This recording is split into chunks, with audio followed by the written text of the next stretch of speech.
세계 역사를 살펴보면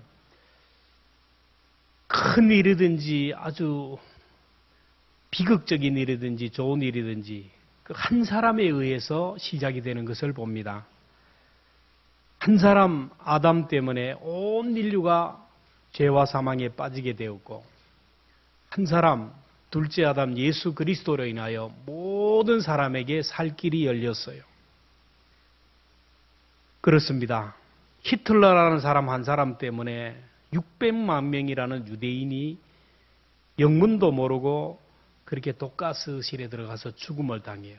히틀러가 저지른 2차 대전으로 6천만 명이 죽었어요. 러시아의 독재자 카다피에 의해서 정치인들, 의식이 있는 사람들, 반정부 인사 3만 명이 떼죽음을 당하고 각종 테러로 사람이 죽은 사람이 6만 명입니다. 캄보디아에 가면 꼭 우리가 들르는 킬링필드 영화에 나온 폴 포터라는 사람이 크메르 정권을 잡고 독재하기 위해서 머리 좋은 사람, 지식인들, 안경 썼다, 살이 좀 쪘다, 좀 가졌다 그러면 무조건 다 죽였는데 200만 명이 죽음을 당했어요. 김일성이가 일으키는 6.25로 인하여 400만 명이 죽어요. 김정일이, 김정은 세습체제로 인하여 얼마나 많은 사람들이 지금 고통을 당하는지 모릅니다. 아간 한 사람 때문에 아이성 전투에서 실패하고 그 아간의 가족들이 다 아골골짜기에 끌려가서 돌에 맞아 돌무덤이 되었어요. 요나 한 사람 때문에 배에 탄 사람들이 모든 그 물건들을 다 던져버리고 죽을 고생을 합니다. 바울 한 사람 때문에 배에 탔던 276명이 생명을 구원받고 가진 재물도 건졌어요. 한 사람이 중요해요. 가정에도 한 사람 때문에 가문을 일으키고 교회도 한 사람 때문에 교회가 일어나기도 합니다. 롯이라는 사람 한 사람 때문에 그 아내가 뒤를 돌아보다 소금 기둥이 되고 두 사위가 결국 불구덩이에서 죽음을 당하고 두 딸과 함께 겨우 구원을 받았어요. 사울 한 사람 때문에 이스라엘에 위기가 찾아옵니다. 사울의 두 아들 왕자가 전쟁에 나가서 죽음을 당하고 엘리 제사장 한 사람 때문에 가문이 문을 닫고 이스라엘에 비극이 와요. 엘리 제사장은 왕이 없던 시대라서 왕의 역할도 하고 선지자 역할도 하고 제사장 역할도 했던 사람입니다. 그리고 그 아들도 제사장이었어요. 흠니와 비느하스. 근데 엘리 제사장이 자녀들을 믿음으로 양육하지 못했어요. 자녀들이 곁길로 떠났어요. 결국 성전에서 수종드는 여인들과 행음을 했어요. 엘리 제사장으로 인하여 가문이 그리고 나라가 위기가 찾아와요. 영적으로 우리가 하나님을 떠나면 반드시 비극이 일어나요. 블레셋이 쳐들어옵니다. 4,000명이 죽었어요. 그러면 회개하고 돌아와야 되는데 믿음도 없이 그저 하나님의 법궤 앞세우고 나갔다가 패배합니다. 3만 명이 죽어요. 큼니와 비느하스가 전쟁터에서 죽음을 당합니다. 법궤를 빼앗겼어요. 엘리 제사장은 하나님의 성전에 의자에 앉아 있었어요. 여러분, 성전은 의자가 있는 것이 아니에요. 서서 하나님 앞에 무릎 꿇고 기도하는 곳인데 엘리 제사장은 의자에 앉아 있다가 아들의 전사 소식과 법궤를 빼앗겼다는 이 비극적인 소리를 듣고 충격을 받아서 뒤로 넘어져서 목이 부러져 죽었어요. 바로 그 시간에 비느하스의 아내가 아이를 낳는데 해산의 고통을 당하면서 아이를 낳는데 아이를 낳으면서 남편의 전사 소식을 듣습니다. 엘리 제사장의 죽음의 소식을 들어요. 벽궤가 뺏겨드는 소식을 들으면서 아이를 낳아요. 그리고 그 아이 이름을 이가봇이라. 이 씨가 아니고 가봇이 아니고 이가봇. 영광이 이스라엘에게서 떠났다라는 거예요. 한 사람 때문에 이런 가문이 나라가 도탄에 빠지게 돼요. 그런가 하면 사무엘이라는 한 사람 때문에 민족이 구원을 받고 사무엘의 가문이 일어나는 걸 봐요. 사무엘은 한나의 기도로 태어났고 성전에서 자랐어요. 몰락하는 엘리 가문의 그 모습을 직접 눈으로 보았어요. 하나님을 떠나면 비극이 오고 하나님을 떠나는 순간 고난이 온다는 것을 그는 깨닫고 그는 하나님과의 관계를 회복하는 일에 최우선으로 삼았어요. 나라의 위기가 오자 엘리 제사장이 죽자 사무엘은 이스라엘 백성들을 미스바 광야에 다 모이게 합니다. 금식을 선포하고 기도했어요. 그리고 바알과 아스타롯을 제거하고 여호와만 섬기라고 했어요. 이 소식을 들은 블레셋이 이스라엘 백성들이 기도하는 미스바 광야를 향하여 쳐들어옵니다. 그런데 사무엘은 블레셋이 쳐들어와도 블레셋을 상대하지 않고 하나님 앞에 서서 하나님 앞에 기도하는 모습을 봅니다. 사무엘상 7장 10절을 함께 봅니다. 시작. 사무엘이 번제를 드릴 때에 블레셋 사람이 이스라엘과 싸우려고 가까이 오매 그날에 여호와께서 블레셋 사람에게 큰 우레를 발하여 그들을 어지럽게 하시니 그들이 이스라엘 앞에 패한지라.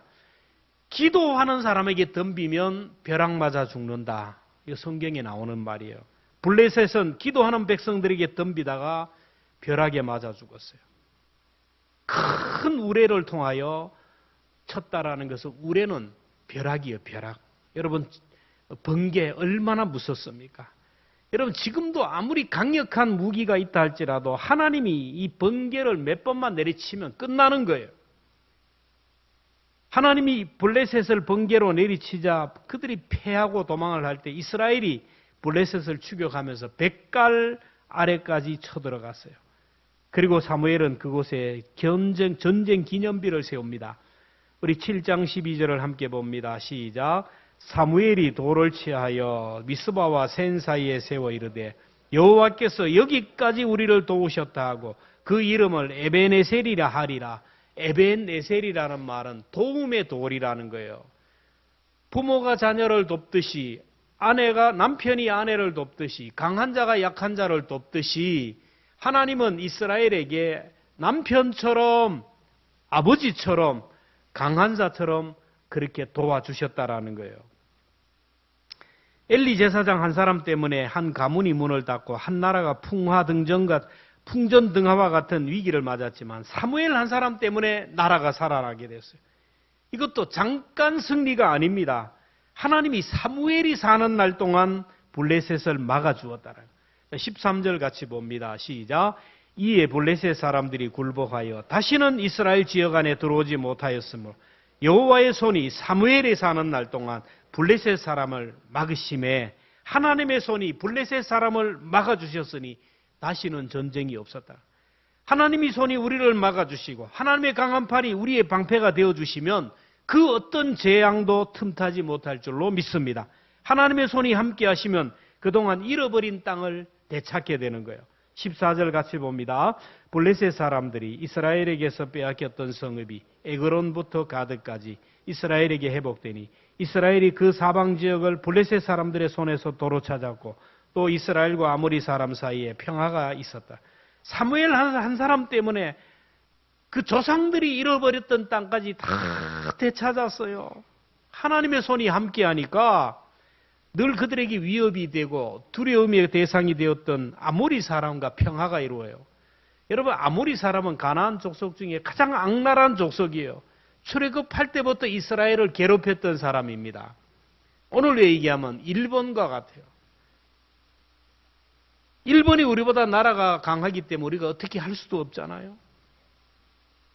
근데 이 아모리 사람이 이스라엘을 찾아와서 평화의 조약을 맺어요. 왜? 그 강한 블레셋이 하나님의 군대에 의해서 만항하는 것을 알았기 때문에.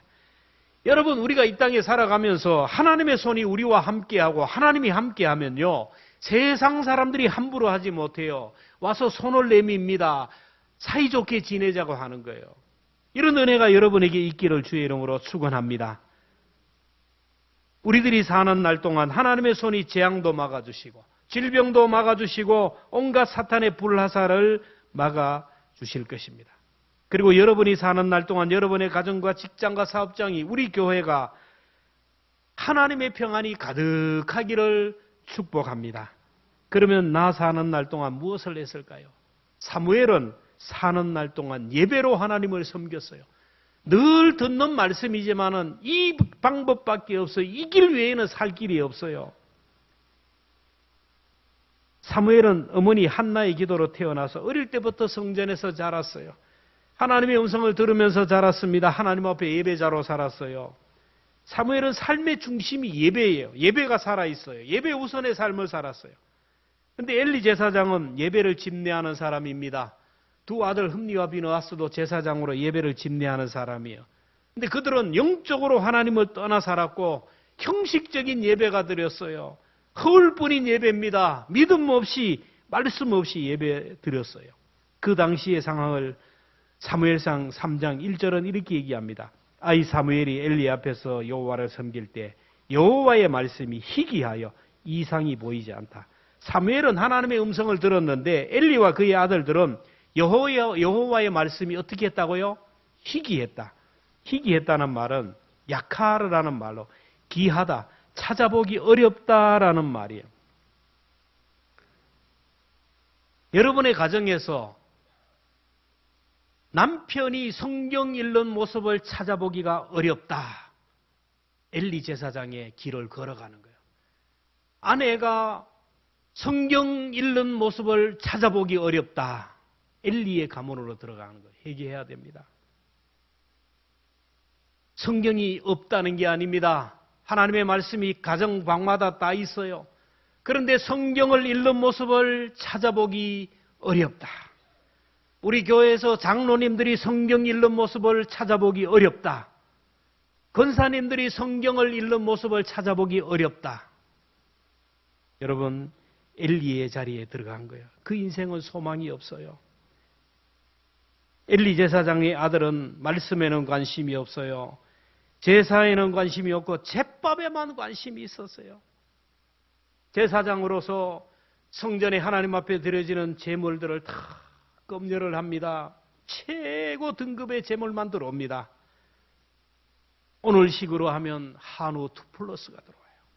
그러면 하나님 앞에 제물로 올라가야 되는데 갈고리로 다 꺼냅니다.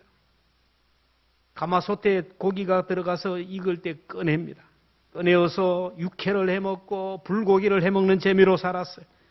성전에서 수종드는 여인들과 행음하며 살았어요. 여러분, 제사장의 가문의 예배가 무너지자 아이들의 예배가 무너지고 가문이 문을 닫았어요. 사랑하는 성도 여러분, 여러분은 어떤 일이 있어도 예배가 무너지면 안 돼요. 공적 예배 목숨 걸고 지켜야 돼요. 내 영혼을 지키고 내 가정을 지키고 자녀를 지키는 거예요. 지난 주간에 김한호 목사님이 오후 예배 드리는 걸 보고 정말로 한국교회 보기 드문 정도로 많이 드렸다 칭찬했지만 저는 그렇게 생각하지 않아요. 주일 낮 예배 드리는 분들이 오후에도 그대로 드려야 돼요. 잃어버린 영혼이 있으면 안 돼요. 실족하는 영혼이 있으면 안 돼요. 수요 예배도 이렇게 꽉꽉 차드려야 돼요. 우리 한국교회는 전통적으로 주일 낮 예배, 오후 예배, 수요일은 변함이 없어요. 어느 순간에 이상하게 흘러가요. 주일 낮 예배의 반이 주일 오후 예배, 주일 오후 예배의 반이 수요일. 여러분, 엘리의 길을 걸어가는 길이에요. 내가 예배를 지키는 게 아닙니다. 예배가 오늘 우리 영혼을 지키고 우리 가정과 자녀들을 지키는 줄로 믿습니다. 엘리의 아들들은요, 믿음이 없으니까 법궤를 우상처럼 생겼어요. 법궤를 앞세우고 나가요. 전쟁이 일어나니까 법궤를 앞세우고 나가요. 믿음이 없이 법궤를 앞세우고 나가니까 결국 실패하고 말아요. 요즘 말로 하면 하나님을 믿는 믿음이 없이 교회 다니고 믿음 없이 예배드리고 믿음 없이 봉사를 하는 거예요.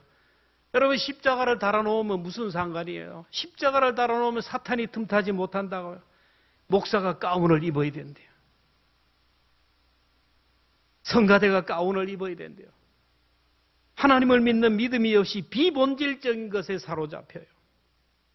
여러분, 우리가 하나님 앞에 선다. 오늘 하나님 앞에 서고 신전 의식이 없이 예배하는 것은 여러분, 이 예배는 다 공고한 거예요. 오늘 여러분 하나님 앞에 예배드리는 순간 여러분 마음은 알 거예요. 내 마음이, 내 생각이 지금 어디로 집중되어 있습니까?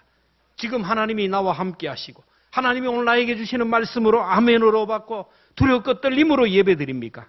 몸은 나와 있지만 내 생각은 이미 전국 팔도를 위람하고 예배 마치면 뭘 할까? 다 공부한 거예요. 목사가 가운만 입으면 됩니까? 찬양대가 가운만 입으면 됩니까?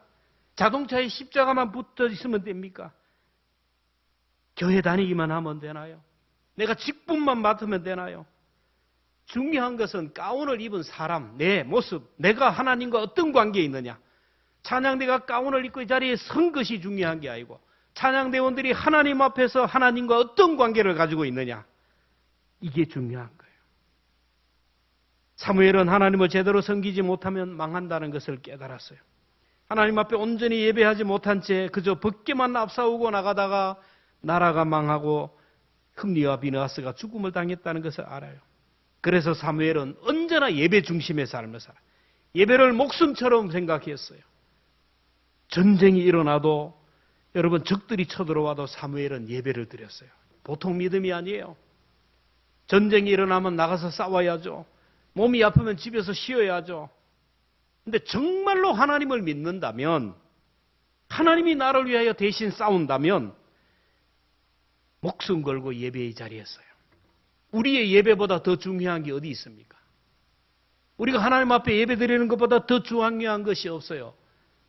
그 하나님 앞에 죽으면 죽으리라는 각오로 예배하면 하나님의 손이 우리를 붙들어 주실 줄로 믿습니다. 사무엘이 그랬어요. 사무엘상 7장 10절에 보면 사무엘이 번제를 드릴 때에 블레셋 사람이 이스라엘과 싸우려고 가까이 오매 그날에 여호와께서 블레셋 사람에게 큰 우레를 발하여 그들을 어지럽게 하시니 그들이 이스라엘 앞에 패한지라. 하나님께 예배하는 백성들이 블레셋이 공격했지만 하나님의 손이 막아주셨어요. 그렇습니다. 오늘 우리가 예배하는 자들, 예배에 목숨을 거는 자들을 건드릴 존재가 없어요. 기도하는 우리를 건드릴 존재가 없다라니까요. 건강 때문에 예배 못 가고 피곤해서 예배 못 가 천만의 말씀이에요. 하나님이 건강을 주시고 하나님이 목숨을 연장해 줘야 되지. 예배 드리지 않고 집에서 쉰다고, 기도하지 않다고 내 몸을 건강 관리한다고, 이거는 하나님을 믿는 믿음이 아니에요. 예배에 목숨을 걸면 하나님이 필요한 거 다 채워주셔요. 우리가 예배를 회복하고 기도를 회복하고 신앙을 회복하기에 뭔가 하려면 사탄이 공격할 겁니다. 오늘 말씀을 듣고 한 분이라도 아마 그런 생각을 할 거야. 나도 이제 예배에 목숨을 걸고 공적 예배에 목숨을 걸고 하겠다 다짐을 할 겁니다. 그러면 사탄이 그냥 있지 않아요. 주물러가지고 포기하게 만들어요. 이럴 때 낙심하지 말고 기도를 포기하고 신앙을 포기하지 말고 영적인 고도를 높여갈 수 있기를 축원합니다. 제가 몇 번이나 말씀을 드렸는데 그만큼 중요하기 때문에 어떤 비행 조종사가 비행기를 몰고 가다가 하다 보니까 쥐가 보이지 않지만 쥐가 막 뭔가 갉아먹는 거예요. 큰일 났잖아요. 이 조종사는 방법이 없어요. 그래서 비행기 고도를 하늘을 향하여 높이 올렸어요. 올라가면 여러분 힘들잖아요. 조종사도 막 기가 막 터질 것 같고 압력 때문에 고통을 당하는 거예요. 그러나 참고 고도를 향하여 탁 올라가니까 뭔가 툭 하고 떨어지는 거예요. 쥐가 고통 가운데 압력을 못 견디고 죽어 떨어지는 거예요. 우리가 기도의 고도를 높이고요, 예배의 고도를 높이면 우리를 붙들고 있는 사탄마귀 어둠의 권세가 떠나갈 줄로 믿습니다.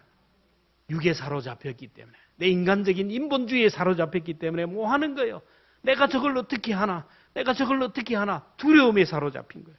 죽으면 죽으리라는 각오로 믿음의 고도를 높이면 사탄이 나가 떨어지고 문제가 해결이 되고 영적인 기쁨과 평안이 찾아올 줄로 믿습니다.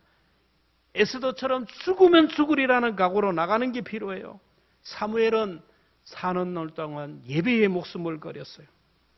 하나님도 예배한 것이 아니고 하나님만 예배했어요.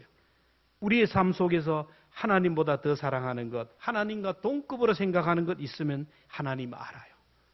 아간 때문에 실패하잖아요. 아간은 전쟁터에서 전리품을 숨겨두었다가 아이성 전투에서 실패하고요. 그 죄가 드러나서 가족들이 다 아골골짜기에 돌에 돌무덤이 되었어요. 내 속에 숨기는 게 있으면 안 돼. 하나님만 예배하는 저와 여러분 되기를 축원합니다. 둘째로 사무엘은 사는 날 동안 우상을 제거했어요. 잘 들으세요. 엘리 제사장의 두 아들 흠니와 비느하스는 하나님도 예배하고 제물도 취했어요. 제사 드리는 시간이 기쁘고 즐거워야 하는데 어느 순간부터 제사보다는 제밥에 관심이 많아서 제물 빼돌리는 재미, 불고기 먹는 재미 거기에 빠졌어요. 제사에 관심이 없어요. 하나님의 음성이 안 들립니다. 하나님의 말씀이 들리지가 않아요. 그러니 백성들은 풍요의 신 바알신을 따르고 다산과 쾌락의 신 아수다롯을 섬겼어요. 한마디로 백성들은 돈에 물질의 노예에 빠지고 쾌락에 빠져 있어요. 오늘 시대가 안 그럽니다. 많은 사람들의 생각을 사로잡고 있는 것은 이 맘모니즘이에요. 쾌락입니다. 어떻게 하면 재미있게, 어떻게 하면 행복하게, 어떻게 하면 오늘도 즐겁게 한번 살아볼까? 오늘 어떻게 하면 오늘도 재미있게 살아볼까? 사무엘은 이스라엘 백성들을 미스바에 모이게 하고 우상을 제거하라고 합니다. 7장 3절을 함께 봅니다. 시작. 만일 너희가 전심으로 여호와께 돌아오거든 이방신들과 아수다롯을 너희 중에서 제거하고 너희 마음을 여호와께로 향하여 그만을 섬기라. 그리하면 너희를 블레셋 사람의 손에서 건져내리라. 우상을 제거하는 길이 살 길이라는 거예요. 그러자 이스라엘 백성들은 우상을 제거했어요. 7장 4절 이에 이스라엘 자손이 바알과 아스타롯을 제거하고 여호와만 섬기니라. 사무엘의 말에 순종하여 우상을 제거했듯이 오늘 이 말씀을 듣고 여러분을 붙들고 있는 우상을 제거할 때 하나님의 손이 여러분과 함께 할 줄로 믿습니다. 듣기만 듣고 나가서 그대로 돌아가면 아무 소용이 없어요. 오늘 우리들이 버려야 할 우상이 뭔가요? 한번 생각해 봐요. 나의 속에 있는 우상, 여러분이 알아요. 우리 가정에 있는 우상, 우리 교회를 사로잡고 있는 우상이 무엇일까요? 여러분이 살아가면서 늘 생각이 나요. 늘 걱정이 되고 늘 염려가 되는 것. 살아가면서 다른 사람과 비교하면서 늘 부족함을 느끼고 열등의심을 가지고 있는 것이 무엇입니까? 그게 우상이에요. 아유, 나는 너무나 믿음이 없어 큰일 나서 권사님. 아유, 나는 너무 기도가 약해서 큰일 나서 좀 더 기도해야 되는데. 아유, 나는 말씀을 좀 많이 알고 말씀을 들어서 말씀의 사람이 돼야 되는데 너무 무식해. 어떻게? 아유, 나는 누구보다도 헌신도 약하고 누구보다도 봉사도 약한데 큰일 났어. 큰일 났어. 여러분, 그런 걱정하는 분이 있으면 걱정할 필요가 없어요. 그런 분은 하나님을 섬기는 분이에요. 바울은 근심, 걱정, 염려가 무엇인지를 얘기합니다. 고린도후서 7장 10절입니다. 하나님의 뜻대로 하는 근심은 후회할 것이 없는 구원에 이르게 하는 해결을 이루는 것이요. 세상 근심은 사망을 이루는.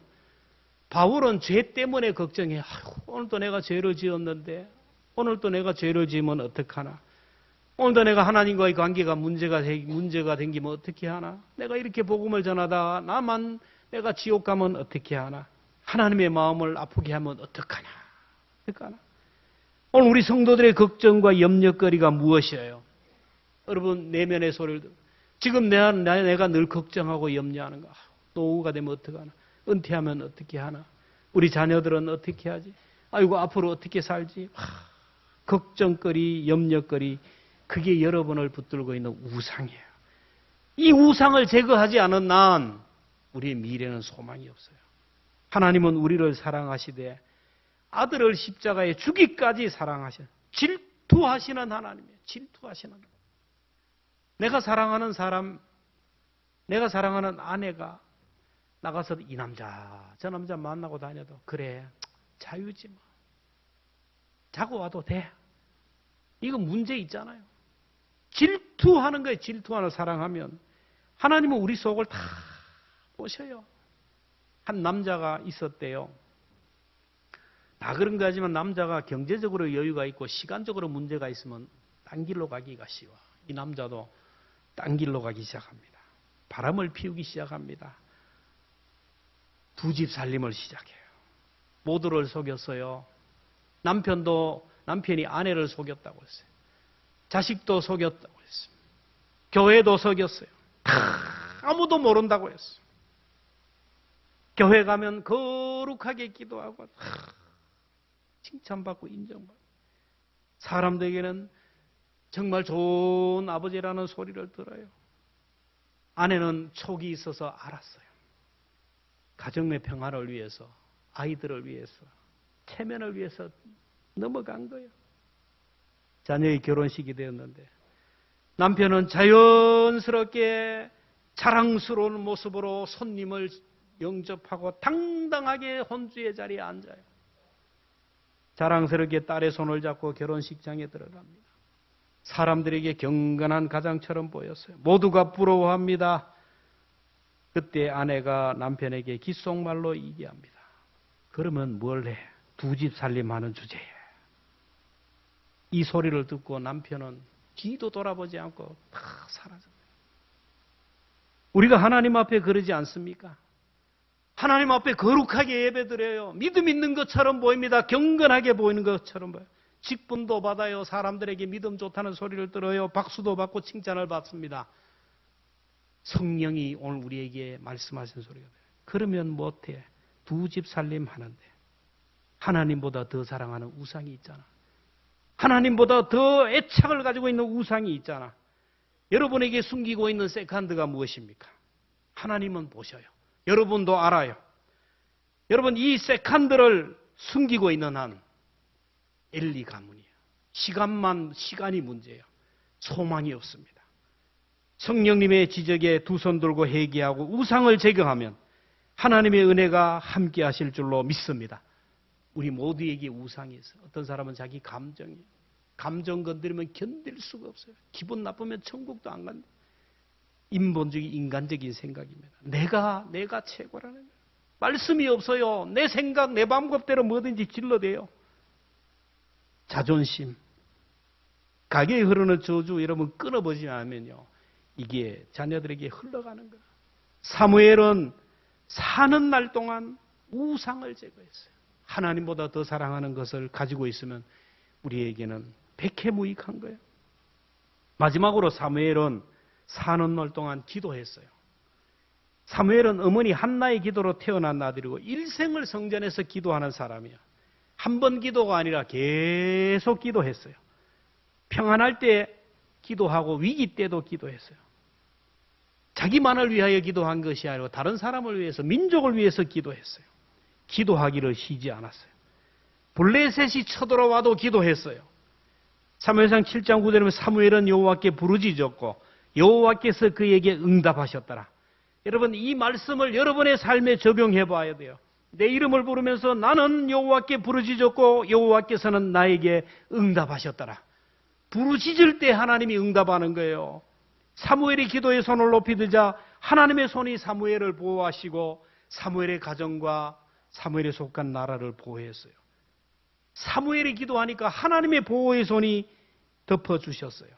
그래서 사무엘은 기도하지 않는 것이 죄라고, 기도 중단이 죄라는 거예요. 사무엘상 12장 23절 같이 봅니다. 시작.